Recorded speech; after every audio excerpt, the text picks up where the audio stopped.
Une tonne d'os, de muscles et de fureur. Quand un grizzly décide de se battre, la forêt ne se contente pas de se taire, elle tremble. Il règne sur ces montagnes depuis une décennie, mais l'hiver l'a usé jusqu'à l'os. Désormais affamé et défié par un rival plus jeune, ce vieux grizzly fait face à un choix brutal. Tuer ou tomber dans l'oubli. Les ténèbres se dissipent, mais la faim demeure. 6 mois sans nourriture ont transformé un monarque en fantôme. Il s'avance dans un monde encore figé par le gel.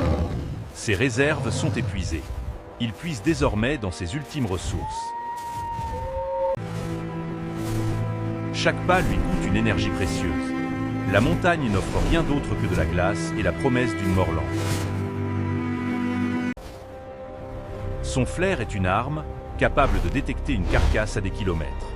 Mais aujourd'hui, le vent ne porte aucune odeur. Les racines et les larves gelées sont de piètres substituts à la viande. C'est le désespoir à l'état pur. Il est le super prédateur, et pourtant, ici, il semble insignifiant. La nature sauvage se moque bien qu'un roi meure de faim. Son estomac hurle famine. S'il ne trouve pas de protéines bientôt, son corps commencera à consommer ses propres muscles. Le repos est dangereux. S'arrêter, c'est inviter le froid à l'emporter à jamais. Mais il n'a pas le choix. La faiblesse attire l'attention. Dans l'ombre, les charognards guettent, attendant la chute du grand ours. L'aube apporte une effluve dans le vent. Pas de nourriture, mais de l'eau. La rivière dégèle. La donne est sur le point de changer. Il le sent avant de le voir. Un wapiti mort durant l'hiver, révélé par la fonte des neiges. Une chance de survie. Mais il n'est pas le seul affamé. Les fantômes gris ont déjà revendiqué le butin, et ils ne partagent pas. La subtilité est pour les faibles. Ils chargent comme une avalanche, misant sur sa masse pour briser leur détermination. Ils sont plus rapides, agiles et désespérés. Une seule morsure au jarret pourrait mettre un terme définitif à son règne.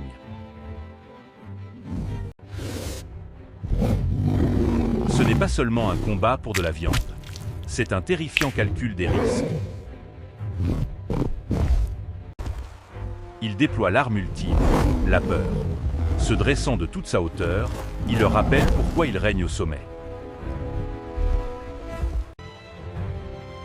La meute évalue ses chances et bat en retraite.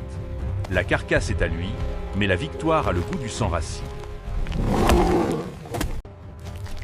Il dévore sa proie avec une frénésie hâtive. Dans la nature, on ne sait jamais quand viendra le prochain repas.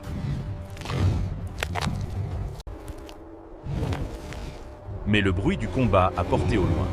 Il a remporté la bataille, mais il a déclenché une guerre. Un usurpateur approche, plus jeune, plus massif, et il convoite tout ce qu'il reste au vieux roi. Le territoire ne se partage pas. Il se défend par le sang. Le prétendant met à l'épreuve la détermination du vieux roi. L'intrus est plein de jeunesse et d'arrogance. Il ne voit qu'un vieux guerrier fatigué, prêt à être renversé. Des griffes acérées comme des couteaux trouvent prise. La douleur est ignorée. L'adrénaline inonde leurs veines, étouffant l'agonie. L'âge est un fardeau cruel. Le vieil ours vacille. L'espace d'un instant, la fin semble inévitable. Mais l'expérience se forge dans le feu. Il n'a pas besoin d'être plus fort, il doit être plus féroce. Il se bat sans pitié. Une morsure écrasante au cou renverse le cours du combat. Il met toute sa volonté dans cette attaque. Le prétendant cède. La douleur est insupportable. Il réalise qu'il a attaqué une légende et non un cadavre. Il s'enfuit. Le trône est sauf pour l'instant. Mais la bataille a drainé les dernières forces du vieux roi. Il est meurtri et brisé. Mais le bruit de l'eau vive promet le seul remède qui compte. La marée d'argent est arrivée. Des millions de saumons remontent le courant pour frayer, ramenant la vie dans cette nature affamée. Il pénètre dans le chaos. L'eau glacée engourdit ses blessures. Il doit être précis. Sous la surface, un festin de graisse et de protéines. Il doit en attraper des douzaines par jour pour récupérer. Clac. Le timing relève d'un instinct ancestral. Le goût de la peau riche et grasse est un pur salut. Il ne mange que les parties les plus riches, la peau et le cerveau. Il reconstruit son armure, bouchée après bouchée.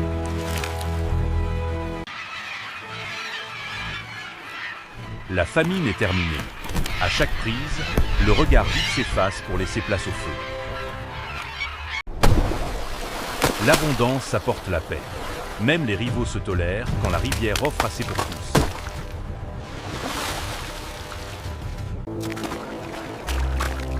L'abondance apporte la paix. Même les rivaux se tolèrent quand la rivière offre assez pour tous. Son pelage s'épaissit. Ses muscles gonflent. Le fantôme a disparu. Le monstre est de retour. La gloutonnerie est une stratégie de survie.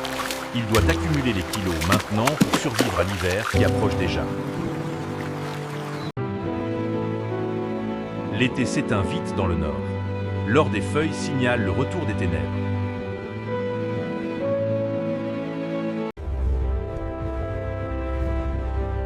Il est désormais un colosse gorgé d'énergie. Il a trompé la mort et reconquis sa couronne. Il laisse sa marque une dernière fois. Un avertissement pour quiconque passerait par là, le roi vit toujours ici.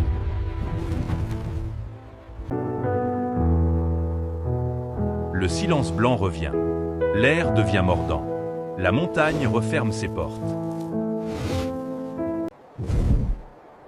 Son rythme cardiaque commence à ralentir. L'instinct du sommeil devient un poids lourd et irrésistible. Il jette un dernier regard sur ce royaume qu'il s'est battu pour conserver. Il a survécu à la faim,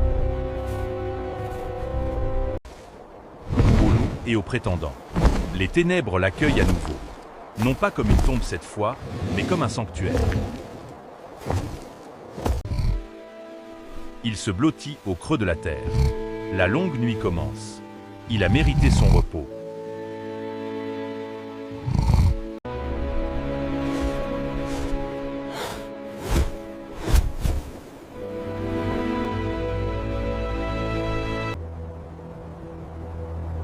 La nature est un cycle brutal.